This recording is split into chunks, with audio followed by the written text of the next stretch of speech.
Саламатсызбы? Биздин каналга катталып, акыркы жаңылыктардан кабардар болуңуздар. Кыргызстан Түркменистандан электр энергиясын сатып алат. Бул тууралуу энергетика жана өнөр жай министрлигинен билдиришти.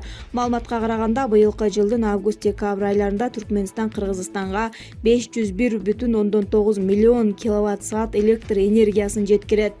Бирок баасы канча болорун министрлик маалымдаган жок. Электр жарыгын жеткирүү боюнча буга чейин эки өлкөнүн лидерлери Садыр Жапаров менен Гурбангулы Бердимухамбетов сүйлөшкөн. Товар Кыргызстанга Өзбекстан аркылуу алынып келинери айтылууда. Ошондой эле Түркменистандан жаратылыш газын алуу боюнча дагы сүйлөшүүлөр жүргүзүлүп жатканы белгилүү болду. Шойгу ЖККну талиптердин кирип келишине даяр турууга чакырды. Афганистандын Өзбекстан, Тажикстан менен чектешкен жерин талиптер көзөмөлдөп жатат. ЖКК террорчулардын кокустан кирип келүүсүнө даяр болушу керек. Бул тууралуу Россиянын коргоо министри Сергей Шойгунун айтканына таянып РИА Новости жазды.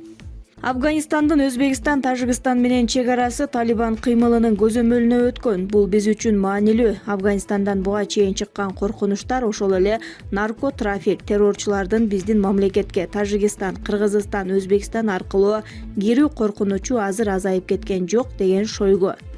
Министр Тажикстан менен Өзбекстандын куралдуу күчтөрү Талибан кыймылынын чек арадан өтпөйбүз деген убадасына карабай чагымчыл иштерге даяр болушу керектигин белгилеген. Ал Тажикстан менен Кыргызстанда Россиянын аскер базалары бар экенин да эске салды. Өзбекстан, Тажикстан, Кыргызстан, Казакстандын офицерлери жогорку окуу жайларыбыздан билим алууда. Биз Кыргызстан менен Тажикстандын армиясын модернизациялоо менен алектенип жатабыз, деди ал. Белгилей кетсек, Россия Өзбекстан, Тажикстан менен биргеликте Афганистанга жакын аймакта машыгуу өткөрүп, аскердик иш-чара кечээ жыйынтыкталды. Эскерте кетсек, июнь айынан бери Афганистанда өкмөттүк күчтөр менен Талибан кыймылынын ортосунда тирешүү жүрүп келет. Согушкерлер өлкөнүн айыл жерлериндеги көптөгөн аймактарын ээлеп, чоң шаарларга кол салууда. Афганистандагы абал АКШ администрациясы 11 сентябрга чейин Афган жеринен аскерлерди чыгарып кетүү убадасынан кийин курчуп жатат. Булак Назар Ньюс, Чекит КЖ. Эмилбек Каптагаев, Таалайбек Масадыков УКМКнын төрагасы менен тааныша электигине таң калдым. Таалайбек Масадыков УКМКнын төрагасы менен тааныша элек экендигине таң калдым, дейт коомдук ишмер Эмилбек Каптагаев. Коопсуздук кеңешинин төрагасынын орун басары Таалайбек Масадыков кечээги маегинде ойлонто тургандагы көп сөз айтты. Айткандарынын көбү мен үчүн жаңылык деле эмес, бирок таң калтырганы дайындалганына 1 ай болгондон кийин улуттук коопсуздук кызматынын жетекчиси Камчыбек Ташиев менен тааныша элек экендигин айтканы болду.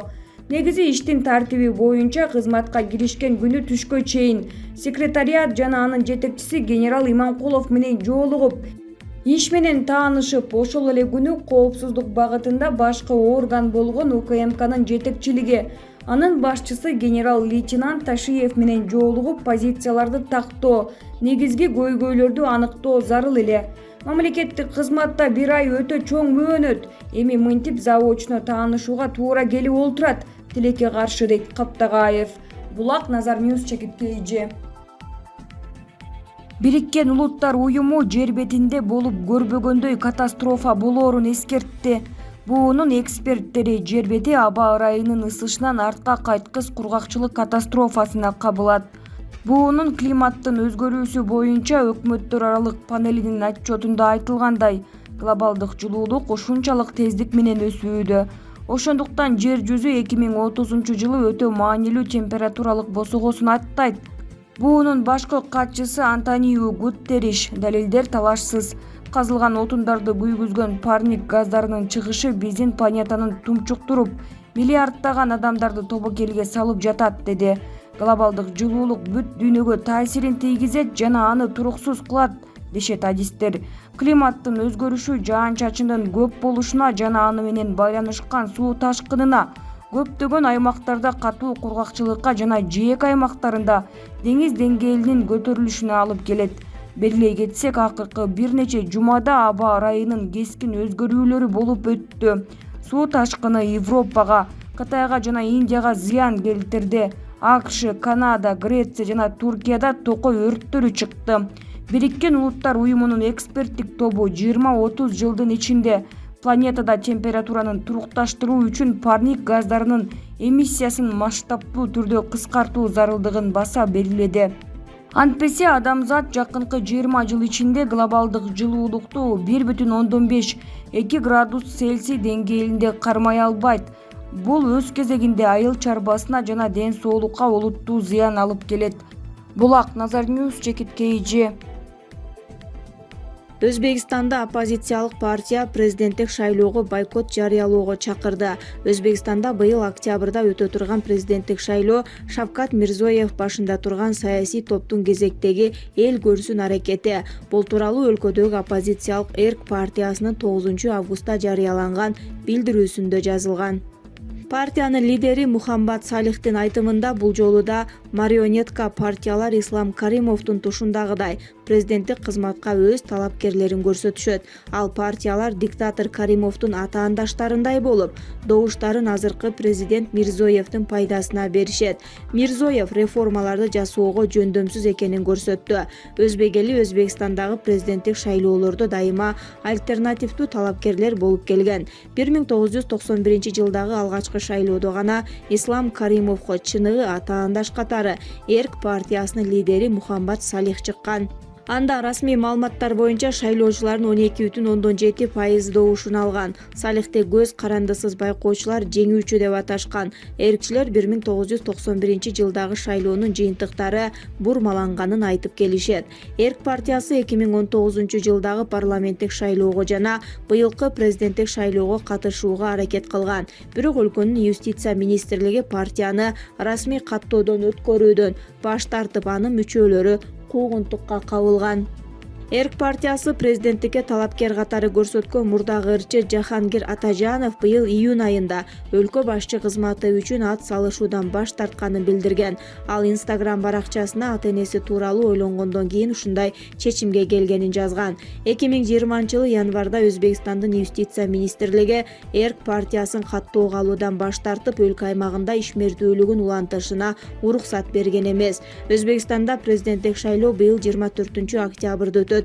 2007-жылы өлкөнүн шайлоо мыйзамдарына өзгөртүүлөр киргизилген. Ага ылайык президенттикке талапкерлер саясий партиялардын атынан гана көрсөтүлөт. Бүгүнкү күндө Өзбекстанда 5 гана саясий партия каттоого алынган. Булак Назар Ньюс, Жекит KG. Мирзоев Олимпиададан байге уткандарга жол тандабас белек кылды. Өзбекстандын президенти Шавкат Мирзоев Токио Олимпиадасынан байге алган спортчуларга автоунаа жана турак жай белек кылды. Бул туурасында коңшу өлкөнүн Олимпиада комитети кабарлады. Маалыматка караганда, президент Мирзоевдин атынан алтын медаль уткандарга жол тандабас жана жер тилкесин аянты 4 сотук берилген. Ал эми коло медаль ээлерине дагы жакшы үлгүдөгү автоунаа менен 2 бөлмөлүү батирдин ачкычы тапшырылган. Кошумчалай кетсек, өзбек спортчулары Олимпиада оюндарынан 3 алтын, 2 коло байге алган. Токио 2020 коло медаль уткан казак балбанына аэропорттон эле жаңы үлгүдөгү BMW унаасы тапшырылды. Япониянын борбору Токио шаарында болуп өткөн 27 жайкы Олимпиада оюндарында коло байгеге ээ болгон казакстандык Нурислам Санаевке жаңы үлгүдөгү BMW унаасы тапшырылды. Бул тууралуу аталган өлкөнүн басылмалары жазышты. Маалыматка ылайык, казак балбанына унаа Алматы аэропортуна учуп келери менен тапшырылган. Нурислам Санаев Олимпиадага эркин күрөш боюнча 57 кг салмак ченинде катышып, коло байгеге ээ болгон. Көпчүлүк казакстандыктар Токио 2020 жайкы Олимпиада оюндарына катышкан балбандарына нааразычылыктарын билдиришүүдө. Олимпиадага катышкан казак балбандарынын көпчүлүгү алгачкы жүрүштөрүндө эле жеңилүү ызасын тартып калышкан. Булак Супер, Жекит KG. Депутат Умбеталы Кыдыралиев кыргыз алтынга жетекчи болду. Жогорку кеңештин депутаты Умбеталы Кыдыралиев кыргыз алтын ААКтын төрагасы болуп дайындалды. Маалыматты депутат өзү Кабари ТВга тастыктаган. Маалыматка караганда, Кыдыралиев аталган кызматка мамлекеттик мүлк фондунун чечиминин негизинде дайындалган. Кошумчалай кетсек, Умбеталы Кыдыралиев жогорку кеңештин 6-чакырылышына Республика Ата журт партиясы менен депутат болуп келген.